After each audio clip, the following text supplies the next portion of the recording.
السلام عليكم ورحمة الله. ازيكم يا حبايبي؟ عاملين ايه؟ يا رب تكونوا بخير. وحشتوني. النهاردة ان شاء الله فيديو جديد، يا رب يعجبكم. انا جبت كده النهاردة شوية يعني من الفراخ، فحبيت ان انا اشارك معاكم طريقة تنظيفي فيهم. ويا رب ان شاء الله الطريقة تعجبكم. اول حاجة كده انا دي وراك. خلاص، اول حاجة كده ببتدي ان انا بصوا اقطع كده اي زيادات فيها. بيبقى فيها طبعا جلد كده زيادة، او فيها بيبقى فيها حتة دهن كده من ورا، بتبقى برضو كبيرة، فانا بصراحة مش بحب ان انا اخليها. بصوا، بحب اشيل كده كل حاجة بتبقى زيادة فيها. خلاص، فبمسك كده كل الوراك وبعملها بالشكل ده، باني اول حاجة انضف الزيادات اللي فيها. خلاص، بالشكل ده كده. وطبعا الفراخ لازم من الاشياء الاساسية ان هي لازم تتنضف كويس جدا جدا، لانها لو اتساب فيها اي حاجة بتعمل زفارة، طبعا هتضايقك جدا في الاكل وهتحسي بالزفارة دي. خلاص، فناخد بالنا كويس جدا من حاجات كده بسيطة فيها، بس طبعا لو فضلت موجودة هتضايقنا. خلاص، فانا بقى بمسك كده الاول، بمسك كده ورك ورك، وبطلع منه المادة الزلالية اللي بتبقى فيه دي. دي لازم برضو نشيلها خالص من الفراخ، لازم. فانا ببتدي بقى ان انا اشدها كده واطلعها خالص. هي بتطلع بكل سهولة مع المية اهو كده، وتمدي ايدك تحت الجلد. وبطلع برضو اللي بتبقى في العظمة ديت. ممكن بيقولوا عليها الفشة، بتهيألي بتاعت الفرخة، بس انا برضو بشيلها وبرميها. خلاص، اللي هي عند العظمة بتاعة الورك كده بنضف برضو، وبطلع كل ال بتبقى زي دم كده فيها. خلاص، اهو كده. انا طبعا غسلة الحوض كويس جدا قبل ما ابدأ فيه، علشان لو حطيت فيه الفراخ يعني. خلاص، اهو كده بالشكل ده. ابتدي اطلع كل حاجة في الفراخ، واشيل من تحت الجلد كده كله المادة الزلالية دي. تمام، اهو كده بالشكل ده كده.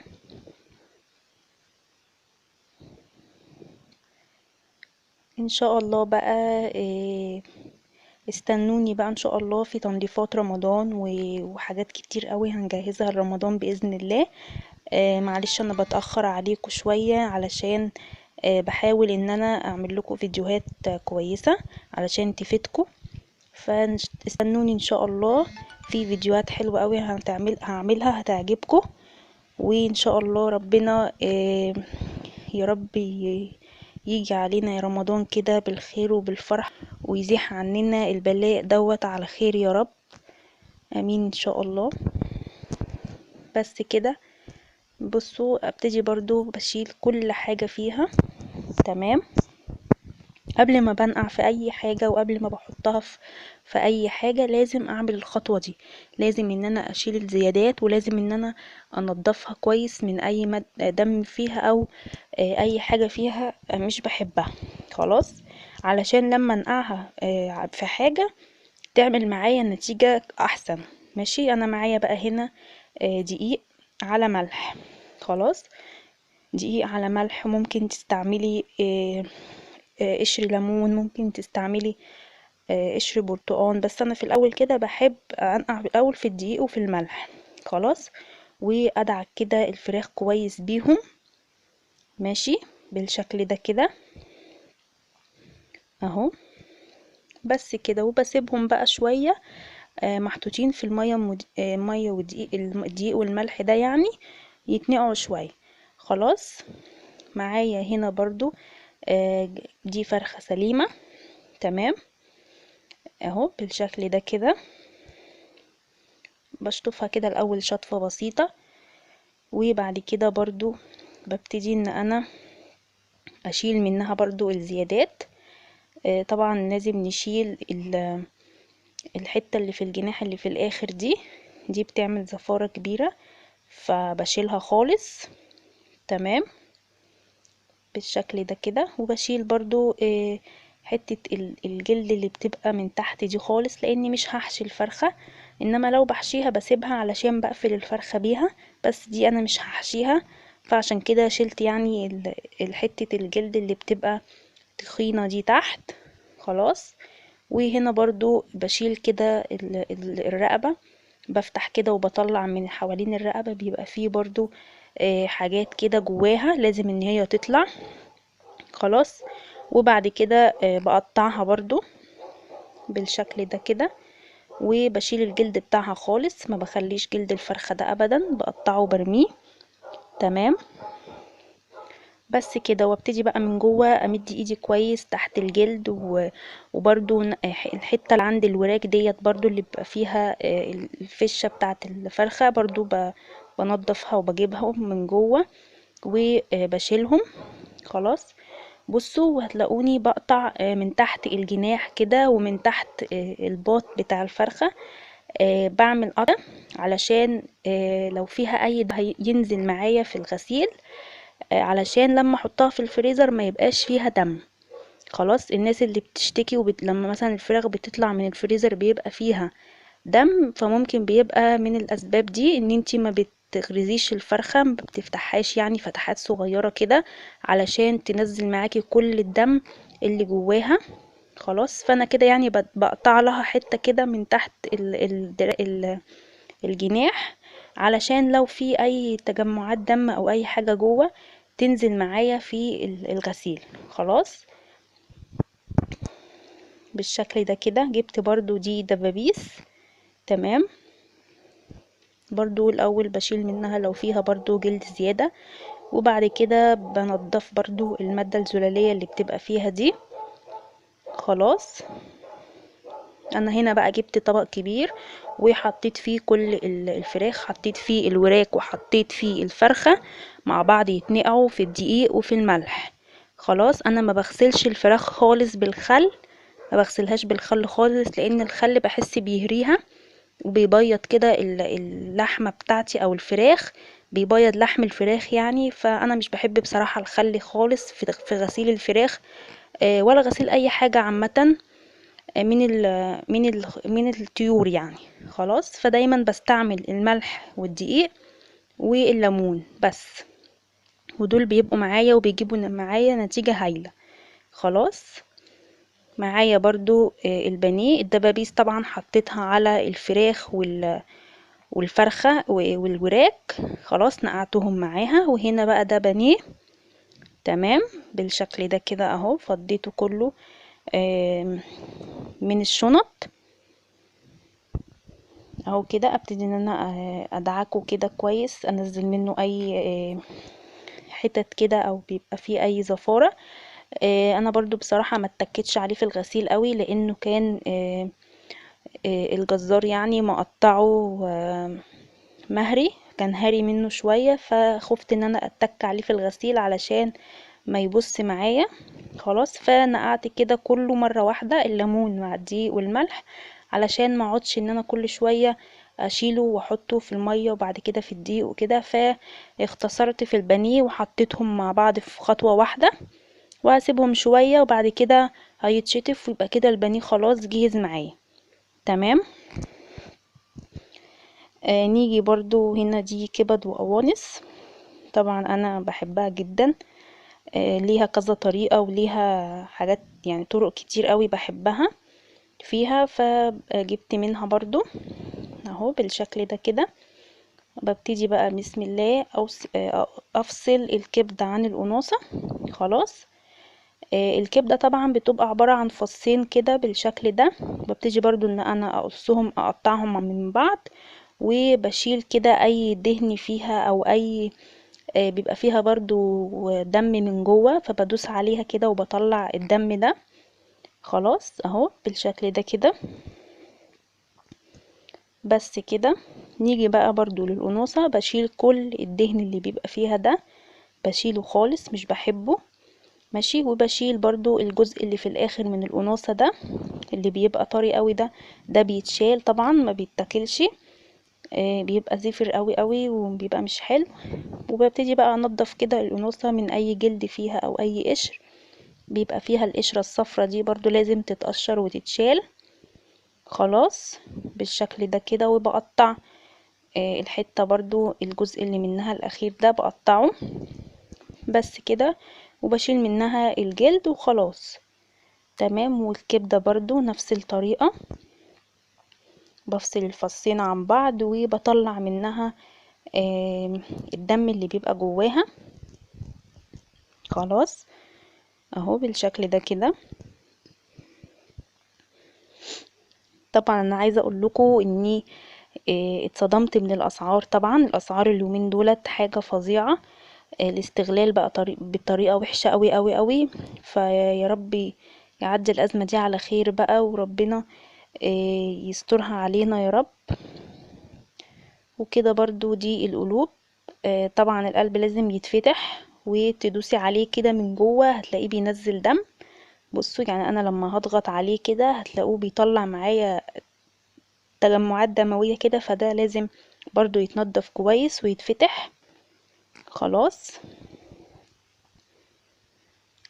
فبرضو هنقعهم في الدقيق وفي الملح وهسيبهم برضو شوية.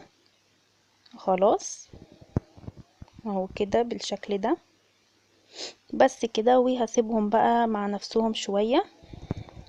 طبعا الكبد والقوانص بتبقى صفرة جدا، فنخلي بالنا من طريقة غسلهم، ونخلي بالنا برضو من الحاجات اللي بتعمل زفارة فيهم، فلازم ان احنا نشيلها. تمام. بس كده كده انا غسلت معايا كل الفراخ الغسلة اللي هي الكويسة، وشلت منها اي زفارة وشلت منها اي زيادة. ابتدي بقى كده اجيب الفراخ بتاعتي كلها. انا هنا كنت حطاهم كلهم في طبق واحد، وهملى بقى الطبق ومعايا هنا ليمون. تمام. هقطعه كده واعصره في المية. خلاص بالشكل ده كده. بس بقى ابتدي بقى اشطف كده الفراخ بتاعتي كويس جدا من الدقيق والملح، واعيد عليها برضو كويس وانا بغسلها، واعيد على الجلد كده عشان لو يبقى فيه ريش صغير ولا حاجة فلازم ان انا ادعك. وتحت الجلد كده احط ايدي تحت صدر الفرخة كده اطلع برضو اي حاجة فيها.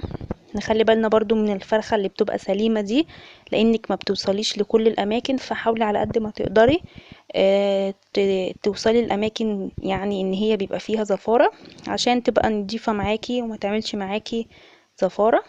خلاص. هبتدي بقى اشطف الوراك والدبابيس ويتشطفوا كويس جدا من الدقيق والملح. طبعا انا سبتهم بتاع ساعة الا ربع كده في الدقيق والملح.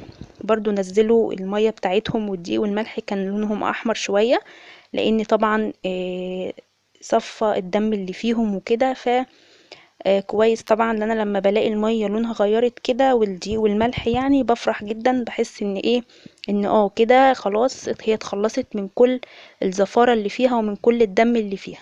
تمام. فبشطفهم بقى الشطفة الحلوة دي، وبعد كده بحطهم في الماء في الليمون برضو، وبسيبهم برضو بتاع تلت ساعة او نص ساعة بالكتير. ما بحطش خل خالص زي ما قلت لكم، ما بستعملش الخل معايا في اي حاجة بغسلها من الطيور، علشان الخل بيهري الحاجة وبيفتح لونها، وانا بصراحة ما بحبش كده. فهو الليمون معايا بيديني نتيجة حلوة قوي قوي، وببقى حابة ريحته كمان في الاكل. خلاص. هنا انا شطفتهم كويس وحطيتهم في الليمون، هسيبهم برضو شوية.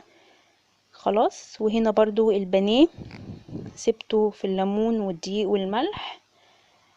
هشطفه بقى كويس جدا، مش هتك عليه برضو في الغسيل قوي زي ما قلتلكوا، علشان الجزار كان هري شوية، كان فيه حتت كتير مهرية فيه. فانا كنت حنينة معاه يعني كده وايه، وما هريتهوش معايا علشان يستحمل. خلاص. بمسك بقى كده قطعة قطعة، ولو فيها زيادة او فيها اي حاجة كده تتشال بشيلها. بس كده. وبجيب المصفى وبفضل اشطف كذا مرة واصفي واشطف كذا مرة واصفي لحد ما بتبقى المية بيضة قوي وبيتخلص من كل الدقيق والملح اللي فيه. بس كده. وبعد كده بسيبه يتصفى بقى من المية اللي فيه.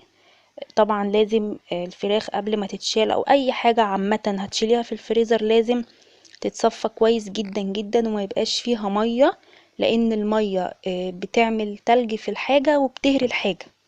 خلاص، فلازم اي حاجة هتشيليها في الفريزر تبقى متصفية جدا جدا. تمام. اهو بالشكل ده كده.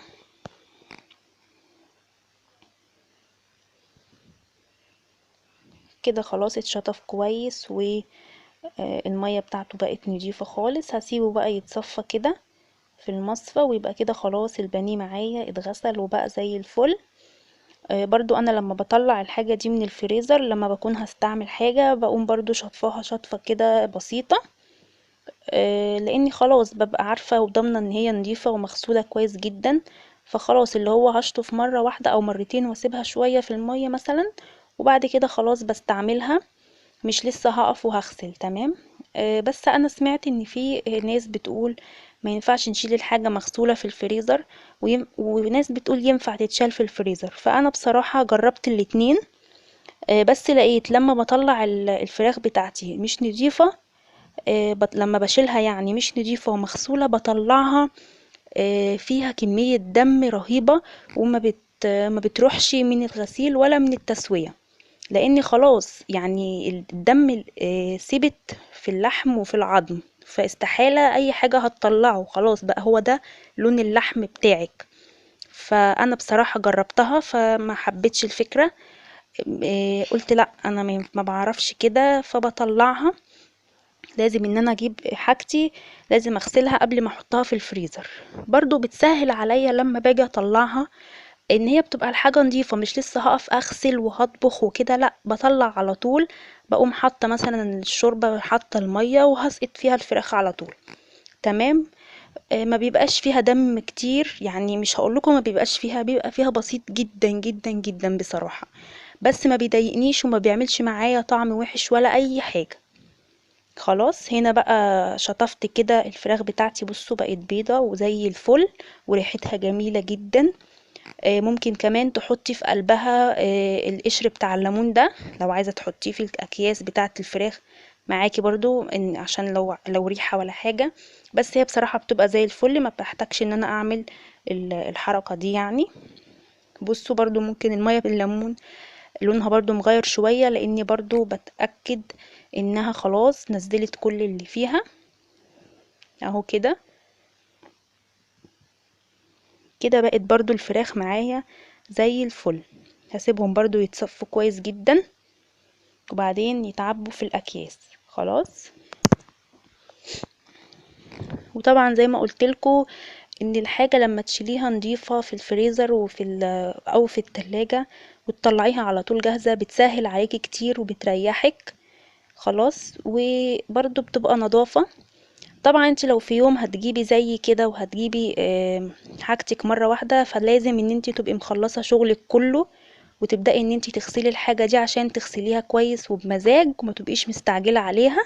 فخلصي شغل بيتك ومطبخك وكل حاجة وبعد كده ابدأي ان انت نضفي الحاجة دي براحتك.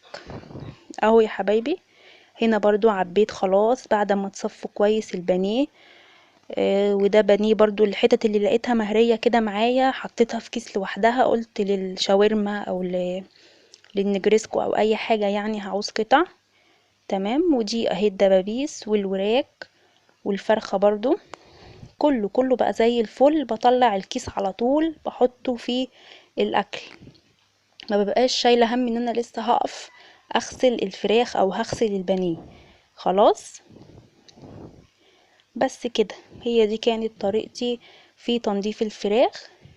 سهلة جدا والنتيجة الحمد لله بترضيني انها بتبقى نضيفة وكويسة. هنا طبعا لما غسلت كل حاجة استعملتها كويس جدا ولمعت الرخام. انا بستعمل سوبر كلينتون دوت من ماي واي، حلو قوي قوي، مطهر الاسطح والمطابخ والرخام، جميل وبيلمع وبيدي ريحة جميلة قوي في المطبخ. فانا على طول بستعمله يعني. بصوا وطبعا الحوض اتغسل كويس بالخل وبالصابون. وهنا الرخام برضو غسلته كويس جدا، والحوض وكل حاجة، كل حاجة استعملتها اتغسلت كويس جدا، لان برضو الفراخ بيبقى فيها ميكروبات، وممكن حاجة تكون ايدك لمست حاجة كده او كده، فانا باخد بالي. والفوط برضو دي اتغسلت كويس بالصابون وبالخل. خلاص. وبرضو البوتاجاز اتلمع، والرخامات التانية اللي كنت رص عليها الفراخ. خلاص. هنا بقى لما خلصت خالص تبدأي ان انتي بقى تنضفي مطبخك. فعشان كده بقولك لازم تبقي ما يبقاش المطبخ متكركب حواليكي وكده، علشان هتبقي متضايقة. انا هنا خلصت الفراخ وشلتها، ولقيت مطبخي رايق الحمد لله. غسلت بس وشطفت الاطباق اللي كنت بعمل فيها وخلاص، ولمعت الرخام ولمعت البوتاجاز وخلاص.